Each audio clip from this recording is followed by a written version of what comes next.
যে ভগবানকে ভালোবাসে ভগবান তার সামনে গিয়ে দাঁড়িয়েছে, যে ভগবানকে ভালোবাসে না ভগবান তার কাছে গিয়ে দাঁড়িয়েছে। টোনটা কমিয়ে দাও, বেশ দাও। ভগবানকে সবাই ভালোবাসে, তাহলে ভগবানকে ভালোবাসে না কে? না যে ঈশ্বরকে নিকট থেকে চায় না সে ভগবানকে ভালোবাসে না। হ্যাঁ, আমরা কিছুদিন আগে ব্রজে ছিলাম, এখনো 1 মাস হয়নি ব্রজ থেকে ফিরে এলাম। তা বৃন্দাবনে যারা গিয়েছেন তারা জানেন বৃন্দাবনে অনেক অনেক বানর দেখা যায়। ওরা চশমা নিয়ে পালায়, মোবাইল নিয়ে চলে যায়। হ্যাঁ, আপনি জুতো পরে মন্দিরে যাবেন, এসে দেখবেন একটা জুতো আছে, একটা নিয়ে ও উপরে উঠে গেছে। তা বানরের সামনে গিয়ে আমি একটা পরীক্ষা করেছিলাম। আমার মাকে বললাম একটা 50 টাকার নোট দেখি। মা বল টাকা দেখি, দাও না। টাকাটা দিয়ে এক হাতে 2টো কলা ধরেছিলাম, আর এক হাতে 50 টাকার নোটটা ধরে বানরটাকে যখনই দেখালাম, ও দেখি আস্তে আস্তে করে পাঁচিল থেকে নেমে এসেছে। নেমে এসে ও প্রথমে একটু দ্বিধায় পড়ে গেছে, কোনটা নেব। মানে আমি তো দুটোই বাড়িয়ে আছি, টাকাটা কলাটা। আমি দেখলাম ও কিছুক্ষণ চিন্তা করে মিনিট খানেক ভেবে ও টাকাটা নেয়নি, ও হাত থেকে কলাটা নিয়ে ছুটে আবার পাঁচিলের উপরে গিয়ে উঠে গেল। ওই যে টাকাটা নিল না, হাত থেকে 2টো কলা নিয়ে আবার প্রাচীরের উপরে উঠে গেল। তারপরে আমি গিয়ে মাকে 50 টাকাটা দিয়ে বললাম, এই যে নাও। নাই না। আমার মা জিজ্ঞাসা করলো, তাহলে এটা দিয়ে কি প্রমাণ হলো? তা আমি বললাম, এটাই প্রমাণ হলো যদি বানরটার প্রকৃত সুবুদ্ধি থাকতো তাহলে ও কলা নিয়ে দৌড় দিত না, ও টাকাটা নিয়ে নিত। কেন? ওর যদি এই বোধ থাকতো যে 2টো কলা নিয়ে বেশিক্ষণ পেটে থাকবে না, কিন্তু যদি আমি 50 টাকার নোটটা নিয়ে যাই, এটা নিয়ে গিয়ে আমি 1 ডজন কলা কিনতে পারবো। ওর সেই বিবেক বোধ নেই, ওর বুদ্ধি এখনো ওই স্তর পর্যন্ত গিয়ে পৌঁছতে পারে না। আমরা মনুষ্য জীব 2024 সালে দাঁড়িয়ে আমাদের সামনে 2টো জিনিস আছে। একটা ভগবানের 2টি চরণ, আরেকদিকে সংসার। এখন মানুষ ভুলে গেছে যদি আমি ভগবানের চরণটা জড়িয়ে ধরি তাহলে সংসারটা আমি এমনি পাবো, বাই 1 get 1 ফ্রি। কিন্তু মানুষ ভগবানের চরণটা নিল না, মানুষ সংসারটা নিয়ে নিল। সংসারটাকে নিয়ে ভগবানের চরণ থেকে দূরে চলে গেল। দেখবেন যারা যত উঁচু উঁচু বাড়িতে থাকে তাদের মানসিক অশান্তি তত উঁচু উঁচু হয়। যত বড় বাড়ি হবে অত অশান্তি বেড়ে যাবে। যতই থাকবে 20 তলায়, মরতে হবে বিষের জ্বালায়, আসতে হবে নিচের তলায়, যেতে হবে তুলসী তলায়, তারপরে বলো হরি হরি বল, হরি বল, হরি বল। আপনি একটাকে ছেড়ে দিয়ে আরেকটাকে ধরে নিয়ে কোনোদিন পালাতে পারবেন না। দোকানদার দোকান খুলে বউনি হওয়ার আগে কাউকে বাকি দেয় না, বলে বউনি হয় নাই। আর বৃন্দাবনের ব্রজ মায়েরা তারা দুপুরবেলা রাত্রেবেলা খাবার তৈরি করার আগে কিছুটা খাবার সাধুদের জন্য সরিয়ে রাখে, বলে সাধু এলে এইটা দিতে হবে। এটাই হচ্ছে মানসিকতার তফাৎ। আপনি নিজেকে যেইভাবে গড়ে তুলতে চাইবেন ঠিক সেইভাবে গড়ে উঠবে আপনার মানসিকতা। তাহলে মানসিকতাটাকে সুস্থ করতে গেলে কি করা উচিত? আপনাকে ভালো কর্মের সঙ্গে জুড়ে থাকতে হবে। ভালো কর্মের সঙ্গে জুড়ে থাকুন। কর্ম তোমার ভালো হলে ভাগ্য তোমার দাসী, হৃদয় তোমার ভালো হলে ঘরেই মথুরা কাশী। তোমাকে চারদিকে ছুটে যাওয়ার দরকার নেই। তুমি কাজটা ভালো করো, তুমি দেখবে তুমি কাজ যদি ভালো করো ফল তুমি এমনি ভালো পাচ্ছ। আর তুমি যদি কর্মটা খারাপ করো তুমি চাইলেও ভালো ফল পাবে না। আপন ইচ্ছায় জীব কোটি বাঞ্ছা করে, ঈশ্বর পুরাইলে জীবের বাঞ্ছা তবে পুরে। আমার মনের ইচ্ছা অনেক, আমি ভালো খাবো, ভালো ঘুমোবো, ভালো পড়বো, ইচ্ছা আমার অনেক হতে পারে, কিন্তু ইচ্ছাটা অনেক হলেও পূরণ করার মালিক তিনি। যতটুকু পূরণ করতে চাইবে অতটুকু পূরণ হবে, বাকিটা হবে না। তাই জন্য আমি সবসময় সর্বক্ষেত্রে দাঁড়িয়ে বলি, কেউ কোনোদিন খারাপ কর্মের সঙ্গে যুক্ত থাকবেন না। সতের লোহা বাওয়া ভালো, অসতের তুলো বাওয়া ভালো নয়। সৎসঙ্গে স্বর্গবাস, অসৎ সঙ্গে সর্বনাশ। আপনি যদি জীবনে ভালো কর্মকে হাতিয়ার করে পথ চলেন, ফল আপনি ভালো পাবেন, এতে কোনো সন্দেহ নেই। আর আপনি যদি জীবনে ভালো কর্ম থেকে দূরে থাকেন, ফল আপনি ভালো পাবেন না, এটা একবারে গ্যারেন্টি। ভক্তমণ্ডলী, ভক্তিমতী মায়েরা যারা বসে আছেন এই জায়গায়, এই যে আপনাদের বোলপুর বীরভূম, বীরভূম নাম হয়েছিল, এটা বীরেদের ভূমি, তাই নাম হয়েছিল বীরভূম। যত বড় বড় রাজা মহারাজাদের ভূমি ছিল এই বীরভূম। হ্যাঁ, আমি সবার আগে বলতে গিয়ে বলবো, যারা আজকে 4 দিন ধরে ভগবানের কথা শুনলেন, ভগবানের কথা শুনে গিয়ে যে যারা ভগবানের নাম গাইতে এসেছে, আপনি যদি রাত্রেবেলায় বাড়ি ফিরে যাওয়ার সময় তার চিন্তাটা না করে আপনি যদি এই চিন্তাটা করতে করতে যান, জানিস তো কালকে যে মেয়েটা গাইতে এসেছিল না, যে শাড়িটা পরছিল, আমারও একটা আছে। তাহলে আপনি কি হরিনাম শুনতে গিয়েছেন না ও শাড়ি দেখতে গিয়েছেন?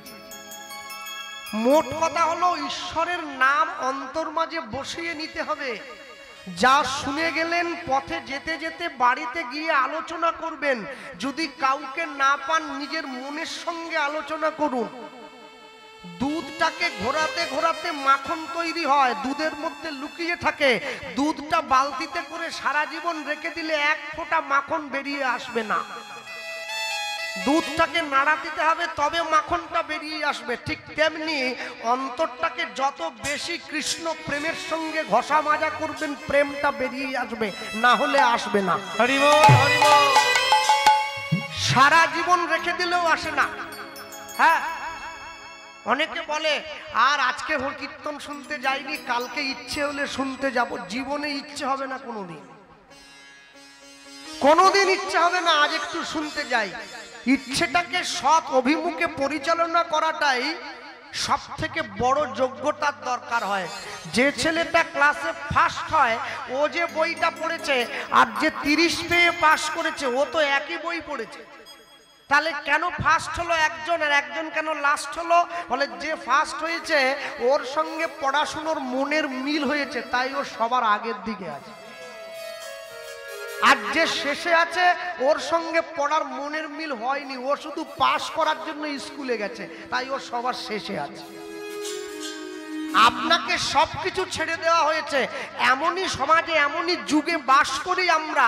এখানে কেউ চাইলে ব্রাহ্মণ হতে পারে, কেউ চাইলে বৈষ্ণব হতে পারে, কেউ চাইলে শূদ্র থেকে যেতে পারে। কর্ম আপনার উপরে নির্ভর করে। আপনি ভালো কর্ম করুন, ফল আপনি 100 ভাগ ভালো পাচ্ছেন।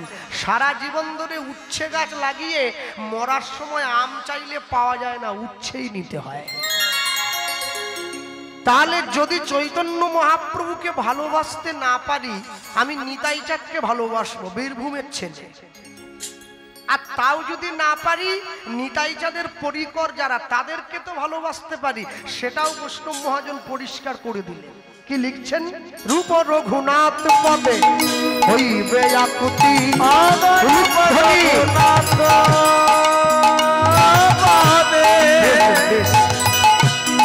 হইবে আকুতি, রূপ রঘুনাথ পদে হইবে আকুতি, আমার রূপ রঘুনাথ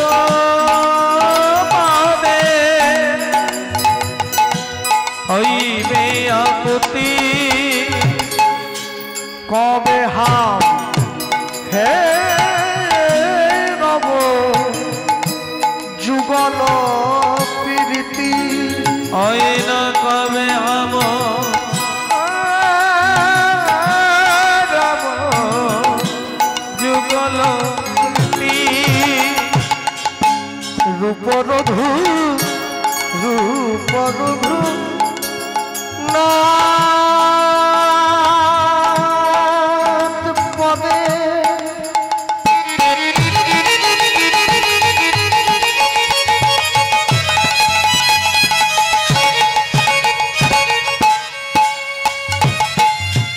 রূপরধু নাথ পদে রহু মরয়াস প্রার্থনা করয়ে সদাই নরোত্তমরা অগর পর গো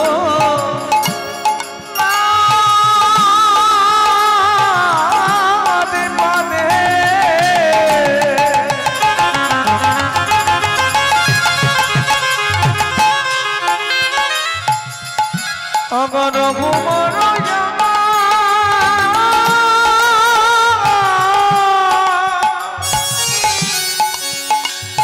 অগ পারিতনা তারায় সদা নরতমনা প্রার্থনা করয়ে সদাই নরোত্তমরা অগ পারিতনা তারায় সদা নরতমনা বলি এক মুখে বলতে নারী আগে মুখে বলতে নারী আমি এক মুখে বলতে নারী আমি আগে মুখে বলতে নারী আমার নিতাই গৌরের লীলা মাধুরী আমি আগে মুখে বলতে নারী আমার নিতাই গৌরের লীলা মাধুরী আগে মুখে বলতে নারী আমি যতবার বলি ততবার হারি আমি আগে মুখে বলিতে নারী বলি যাই রে প্রেমের বলি হারি আমি আগে মুখে বলিতে নারী এবার প্রেমানন্দে কহ হরি হরি আগে মুখে বলিতে নারী প্রেমানন্দে হরি আগে মুখে বলিতে নারী আগে মুখে বলিতে নারী অগ প্রার্থনা করো সদা নরোত্তমদাস অগ প্রার্থনা করো সদা নরোত্তমদাস রূপ রঘুনাথ পদে রহু মরয়াস রঘু মর প্রার্থনা করয়ে সদাই করয়ে সদা নরোত্তম দাস প্রার্থনা করয়ে সদা নরতম চলুন ছোট্ট করে লীলা আমরা গৌরচন্দ্রিকা শুনলাম, লীলা মাধুর্যের মধ্যে প্রবেশ করি। প্রবেশ করতে গিয়ে যা বলবো, এই যে লুটের যে বাতাসাগুলো এনেছেন সকলে, যারা এনেছেন কীর্তনের শেষে লুট দেওয়া হবে, সকলে নিয়ে ঘরে ফিরবেন। দেখবেন লুট কীর্তনে পদ হয়, হরি হরায় নম, কৃষ্ণ যাদবায় নম, যাদবায় মাধবায় কেশবায়, হয় না? ওই পদাবলিতে এক জায়গায় কলম আছে, দেখবেন জয়রূপ সনাতন ভট্ট রঘুনাথ, শ্রীজীব গোপাল ভট্ট দাস রঘুনাথ, এই ছয় গোসাইয়ের করি চরণ বন্দন, যা হইতে বিঘ্ন নাশ অভিষ্ট পূরণ। এই ছয় গোসাই জবে ব্রজে কইলেন বাস, ব্রজে রাধা কৃষ্ণের নিত্য লীলা ভুবনে প্রকাশ। হরি বল হরি বল। এই যে ষড়গোস্বামীর কথা আমি বললাম, সমগ্র বৈষ্ণব জগৎ, ভক্তি জগৎ, ভক্তদের জগৎ এই ষড়গোস্বামীর সিদ্ধান্তের উপরে ভর করে আজও পর্যন্ত দাঁড়িয়ে আছে। এই ষড়গোস্বামী না থাকলে ভক্তির জগতে মানুষ ভক্তিও পেত না, বৃন্দাবনও পেত না, আর বৃন্দাবনে গিয়ে ব্রজের ধুলোয় কেউ গড়াগড়ি উঠিতে পারত না। এই ষড়গোস্বামীর মধ্যে থেকে হরিবাসরের অন্তিম দিনে দাঁড়িয়ে আমরা, অন্তিম দিন তো বলতে পারি না, এবছরের জন্য অন্তিম দিন, অন্তিম দিনে দাঁড়িয়ে আমরা এক গোস্বামীর কথা আজকে শুনব। শুনতে গিয়ে বলবো, যার কথা শুনবো তিনি শুধু একটু একটু মানুষ নয়। আজ থেকে 550 বছর পূর্বে যার বাবা এবং যার জ্যাঠামশাই 100 কোটি টাকার মালিক ছিলেন, সেই মানুষটার কথা শুনবো। সর্বস্ব ছেড়ে দিয়ে গৌর চরণে চলে গিয়েছেন, নিজেকে সঁপে দিয়েছেন। হরিসভায় দাঁড়িয়ে আজকে কীর্তনের এই বিশ্রাম দিবসে আমাদের আস্বাদিত গীতব্য লীলা মাধুর্য পরম বৈষ্ণব মহাজন শ্রীল রঘুনাথ দাস গোস্বামী পাদুক। আমি সবার আগে বলতে গিয়ে বলবো এইটুকুনি, হুগলি জেলার ব্যান্ডেল থেকে 21 কিলোমিটার দূরে একটা গ্রাম আছে, যে গ্রামটার নাম হচ্ছে আদিসপ্তক গ্রাম। এই আদিসপ্তক গ্রামের দুইজন জমিদার, বড় ভাইয়ের নাম হিরণ্য দাস, ছোট ভাইয়ের নাম গোবর্ধন দাস। এই দুই ভাইয়ের কর্ম কি ছিল না, এই দুই ভাইয়ের কর্ম ছিল প্রত্যেক বছর সারা বাংলার থেকে খাজনা আদায় করে দিল্লিতে হুসেন সাহেব দরবারে পাঠিয়ে দেওয়া। আর হুসেন শাহ কি করত, এই দুই ভাইয়ের কর্মে খুশি হয়ে আজ থেকে 500 বছর আগে এই দুই ভাইকে বেতন দিতেন বছরে 9.5 লক্ষ টাকা, যেটা বর্তমান বাজারে প্রায় 100 কোটি টাকার থেকেও বেশি। তাহলে দুই ভাইয়ের জীবনে সব ছিল, টাকা ছিল, গাড়ি ছিল, বাড়ি ছিল, সম্পত্তি ছিল, সবকিছু ছিল, কিন্তু একটা দুঃখ ছিল। দুঃখটা কি জানেন? দুঃখটা হচ্ছে এই দুই ভাইয়ের সম্পত্তি ভোগ করবার মতো কোনো সন্তান তাদের ছিল না। ভগবান মানুষকে কোনোদিন পরিপূর্ণ করে সবটা দেন না, একটা না একটা দিকে ঠিক কম রেখে দেন। কেন কম না রাখলে আপনি ভগবানকে ডাকবেন কেন? তাই কম রাখতে হয়। ভক্তমণ্ডলী, ভক্তিমতী মায়েরা, দুই ভাই গিয়ে ভগবানের কাছে নিত্য নিত্য কাঁদে, একটা সন্তান দাও, আমাদের মৃত্যুর পরে এই সংসার, এই জমিদারিটা কে ভোগ করবে? আমরাই যদি না থাকি, সন্তান যদি না থাকে। ভগবান বলে না, দেব না। কেন দেব না? একটা কারণের জন্য দেব না। আস্তে, আমাকে একজন মুসলিম ভাই মুর্শিদাবাদে কীর্তনে গিয়ে প্রশ্ন করেছিলেন, আচ্ছা কৃষ্ণবাবু, আপনারা যারা হিন্দু সমাজের বৈষ্ণব আছেন কপালে তিলক করেন কেন? এই যে কেউ কালো করে, কেউ সাদা করে, তিলক কি জন্য করে? তা আমি চিন্তা করলাম আমি ওনাকে কি উত্তর দেবো। তা আমি বললাম, আপনারা যে কারণে টুপি পরেন আমরা সেই কারণে তিলক করি। ব্যাপারটা একই। যে কারণে আপনি টুপিটা পরেছেন আমি সেই কারণে তিলকটা করেছি। হ্যাঁ, টুপিটা যেমন আপনার ধর্মের সম্মান, তিলক হচ্ছে আমার ধর্মের সম্মান।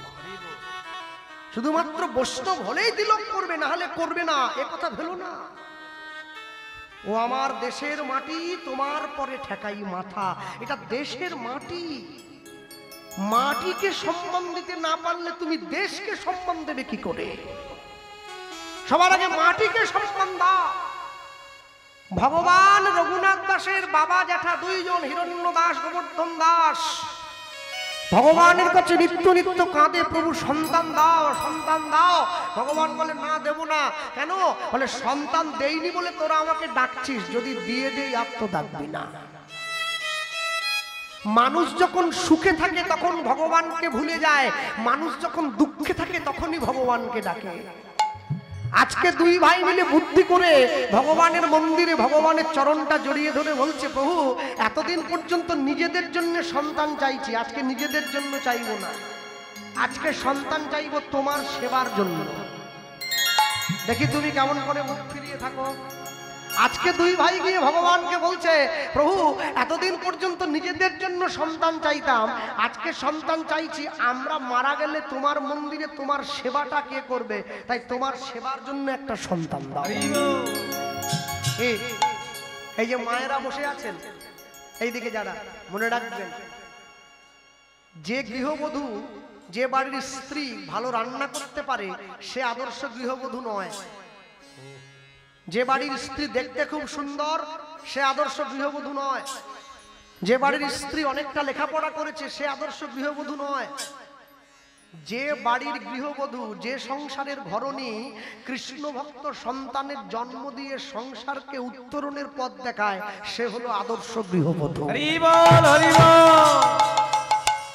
আদর্শ গৃহবধূ হতে গেলে অনেক কষ্ট করতে হবে। গাছ লাগাবার আগে মাটিটা তৈরি করে তবে গাছটা লাগাতে হয়। আজকে দুই ভাই গিয়ে আগে মাটিটা তৈরি করে নিচ্ছে, ভগবানের চরণটা জড়িয়ে ধরেছে, বুদ্ধি করে চাইলো কি এতদিন পর্যন্ত নিজেদের জন্য সন্তান চেয়েছি, আজকে নিজেদের জন্য নয়, আজকে সন্তান চাইবো। কার জন্য জানো? আজকে সন্তান চাইবো তোমার সেবার জন্য।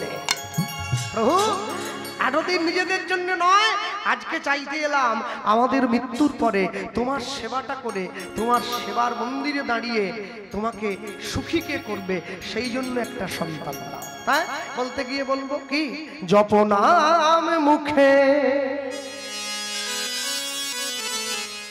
জপনাম মুখে মূরতি রাখো বুকে, আনন্দে গাহ অবিরাম অবিরাম অবিরাম। শ্যাম রাধা শ্যাম রাধা শ্যাম, শ্যাম রাধা শ্যাম রাধা শ্যাম। জপনাম মুখে মূরতি রাখো বুকে, জপনাম মুখে মূরতি রাখো বুকে, আনন্দে গাহো অবিরাম। শ্যাম রাধা শ্যাম রাধা শ্যাম রাধা শ্যাম, শ্যাম রাধা শ্যাম রাধা শ্যাম। আনন্দ কিশোর শ্যামল সুন্দর, বামেতে কিশোরী প্রেমাবেশে থর থর। কীর্তন যখন হয় আস্তে আমরা শুনি, অনেকক্ষণ মানুষ এক জায়গায় বসে আছে তো, আর যে গাইছিল আমিও শুনছিলাম, শুনতে শুনতে হঠাৎ করে দেখলাম ওটা হিন্দি ভজন গাইছে, শুনতে ভালো লাগছে, কিন্তু সবাই তো হিন্দি ভজনের মানেটা বোঝে না। এরা গাইছি হিন্দি ভজন নয়, মহাজনের লেখা ভাষা লিখছেন কি, আনন্দ কিশোর শ্যামল সুন্দর, বামেতে কিশোরী প্রেমাবেশে থর থর। আনন্দ কিশোর শ্যামল সুন্দর, বামেতে কিশোরী প্রেমাবেশে থর থর।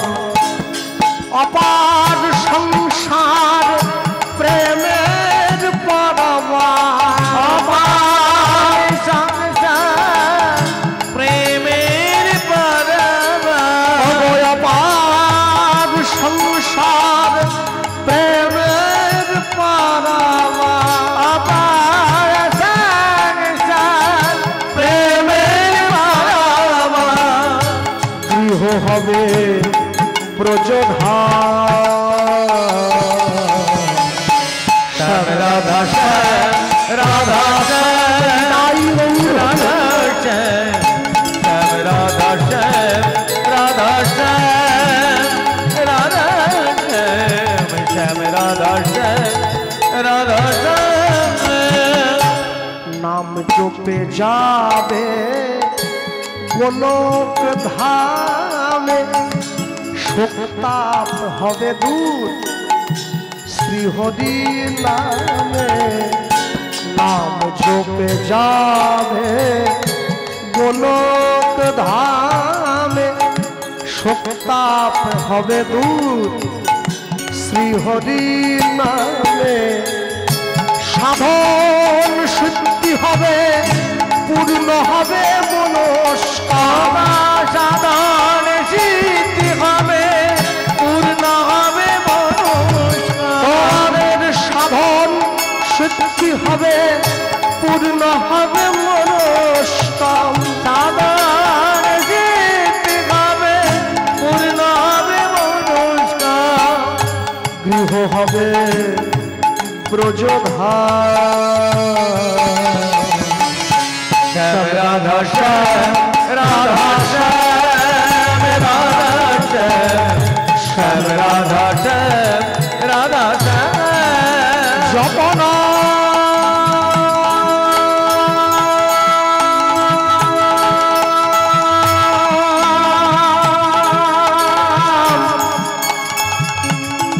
জপনা